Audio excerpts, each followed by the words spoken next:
যে আমরা কি করে answer writing, proper answer writing কী করে করতে পারি, what should be our approach, আমাদের অ্যাপ্রোচ কী হওয়া উচিত, সেটার উপরই আজকে আমাদের টোটাল ডিসকাশন। তো শুরু করার আগে আমি একটু জানতে চাই যে কে কে এমন আছো যে আনসার রাইটিং স্টার্ট করেছো বা নিজের উপর থেকে স্টার্ট করেছো, মানে নিজে নিজে চেষ্টা করছো, এমন কেউ আছো? একটু রেসপন্স করো যদি থাকো কেউ এমন। এক্সামিনেশান হলে সেগুলোকে আমরা ডেলিভার করব, এটাই আমাদের একাডেমিক সময়, গ্র্যাজুয়েশনের সময় এটাই আমাদের অ্যাপ্রোচ থাকে। বাট এইখানে কি প্রবলেমটা হচ্ছে, এইখানে প্রবলেমটা হচ্ছে তুমি জানো না তোমার কী কোশ্চিন আসতে পারে। তোমাকে সিলেবাস তোমাকে কমপ্লিট করে যেতে হবে। এবার তোমার নলেজ, তোমার আন্ডারস্ট্যান্ডিংয়ের উপর ডিপেন্ড করে তোমাকে আনসারটি লিখতে হবে। এইটা হচ্ছে ডিফারেন্স। 2 নাম্বার ডিফারেন্স কী হচ্ছে, অনার্সের ক্ষেত্রে যেটা দেখা হয় বা ইউনিভার্সিটি লেভেলে যেটা আমরা দেখি, সেখানে লুজশিট নেওয়ার অপশান থাকে। হ্যাঁ, তুমি একটা 10 মার্কসের আনসার তুমি হতে পারে, অনেকে 4 পেজ ইউজ করছে, অনেকে 5, অনেকে 6 পেজও ইউজ করতে পারে। সেখানে কোনো বার নেই যে তোমাকে এতগুলো পেজের মধ্যেই তোমাকে সেটাকে লিখতে হবে। বাট ইউপিএসসিতে সেখানে তোমার একদম কমপ্লিটলি বার করে দেওয়া আছে যে হ্যাঁ, তোমাকে এতটা পেজের মধ্যেই তোমাকে লিখতে হবে। তো এটা হচ্ছে আমার কাছে বিগ চ্যালেঞ্জ। এবার প্রবলেম যেটা দাঁড়ায় স্টুডেন্টদের কাছে, সেটা হচ্ছে অনেক সময় কি থাকে, কন্টেন্ট আমার কাছে প্রচুর আছে, এমন কিছু কিছু টপিক থাকে বা কোশ্চিন থাকে যেখানে লেখার জন্য কন্টেন্ট আমার কাছে প্রচুর আছে।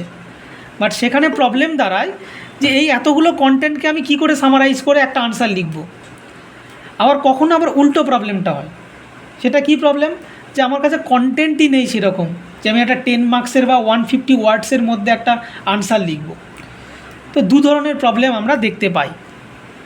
তো এইখানে যেটা ডিফারেন্স, সেটা আমি যেটা বললাম যে অনেকে হয়তো ভাবতে পারো যে না, আমরা অনার্সে আনসার লিখে এসেছি, তো সুতরাং কোনো প্রবলেম হবে না, আমি আগে পুরো এন্টায়ার সিলেবাস ইউপিএসসির কমপ্লিট করে নেব, then I will start answer writing.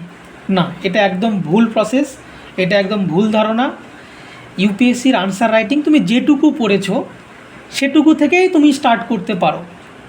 আমি যদি তোমাদেরকে একটা টাস্ক দিই এখন, যে তুমি পুরো সপ্তাহে যা যা করেছো, তোমরা, আমি তোমাদেরকে বললাম যে জুনের যে লাস্ট উইক ছিল, সেই জুনের লাস্ট উইকে তোমরা যা যা করেছো, যা যা অ্যাক্টিভিটি করেছো, যা ঘুরতে গেছো, খেতে গেছো, যা যা খুশি করেছো তোমরা, সেটাকে তুমি 150 ওয়ার্ডে লেখো।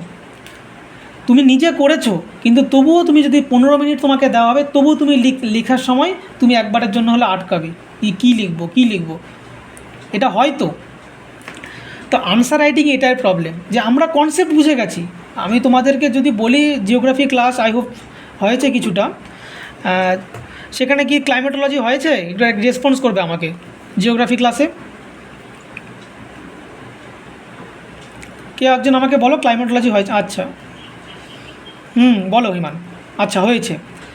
তো করেছো তোমরা এল নিনো লাল নিনা? আচ্ছা, তো দেখো, এল নিনো না নিলে যদি আমি তোমাদেরকে এখন জিজ্ঞেস করি, তোমরা অনেকেই বলে দিতে পারো what is L Niño, what is লা নিনা, ঠিক আছে, এই বিষয়গুলো তোমরা ইজিলি বলে দিতে পারো। কিন্তু যদি এখনই তোমাদেরকে আমি লিখতে দিই, ঠিক আছে, এল নিনো কী, এল নিনোর প্রভাব কী, ঠিক আছে, তোমরা লিখতে গেলে তোমাদের এক্ষুনি প্রবলেম হয় যে তুমি যতটা ফ্রিলি বা ইজিলি তুমি আমাকে বলবে এখনই, সেটা তুমি লিখতে পারবে না। তো এই যে প্রবলেমটা, এটা অ্যাড্রেস করার আর কোনো অপশান নেই প্র্যাকটিস ছাড়া। তো আমাদেরকে প্রত্যেক দিন আনসার রাইটিং আমাদেরকে প্র্যাকটিস করতে হবে। এবার আনসার রাইটিং তো প্র্যাকটিস করব, এবার কি করে করব, কোন টপিক থেকে করব, আমাদের সোর্স কি হবে? তো সোর্স দেখো, আমার যেটা মনে হয়, যেটা সবথেকে স্মার্ট অ্যাপ্রোচ যেটা হয়, ক্লাসে যেটুকু ক্লাস করা হলো, আমি যদি পলিটি ধরি, যে ফান্ডামেন্টাল রাইট আজকে কমপ্লিট হলো, বা ফান্ডামেন্টাল রাইটসের আমি আর্টিকেল 14 আমি পড়েছি, আর্টিকেল 14, 15, 16, সাপোজ আর্টিকেল 14, 15 অ্যান্ড 16 আমি পড়লাম আজকে ফান্ডামেন্টাল রাইটের।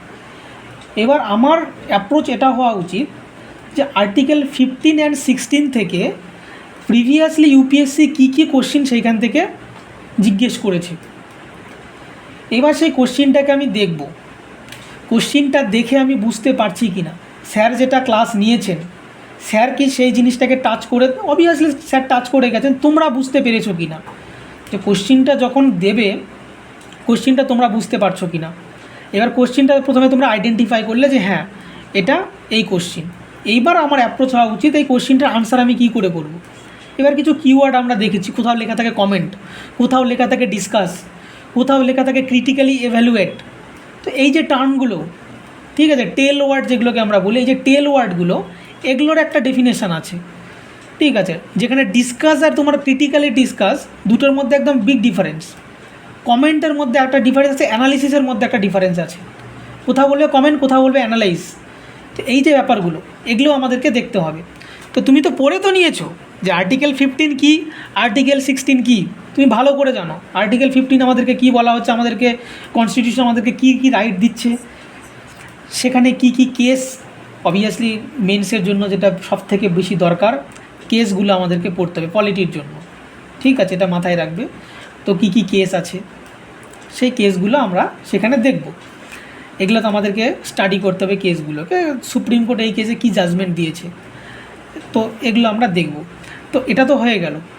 এবার যে টেল ওয়ার্ড যেটা আছে আমার, ধরে নাও আমাকে বললো যে আর্টিকেল 15 আমার যে কন্ট্রিবিউশন, আমাদের যে বর্তমান সোসাইটি আছে, কাস্ট বেস যে সোসাইটি আছে, কাস্টিজেনের উপর আর্টিকেল 15 কী রোল, ঠিক আছে, এইটা তোমাকে দিল, এখানে লাস্টে দিয়ে দিল অ্যানালাইজ। এবার তুমি কি করে অ্যাপ্রোচ করবে, বা দিয়ে দিল ডিসকাস, কি করে করবে, এই যে অ্যাপ্রোচগুলো, এটা হওয়া উচিত তোমার ডে 1 থেকে। যে আমি ক্লাস করলাম, আমি সেইখানে গিয়ে আমি প্রিভিয়াস ইয়ারের কোশ্চিন দেখব, ওই পার্টিকুলার টপিক থেকে ইউপিএসসি আমাকে কী কোশ্চিন জিজ্ঞেস করছে এটা আমি দেখব। দেখার পরে আমি ট্রাই করব যে আমি এখানে কী কী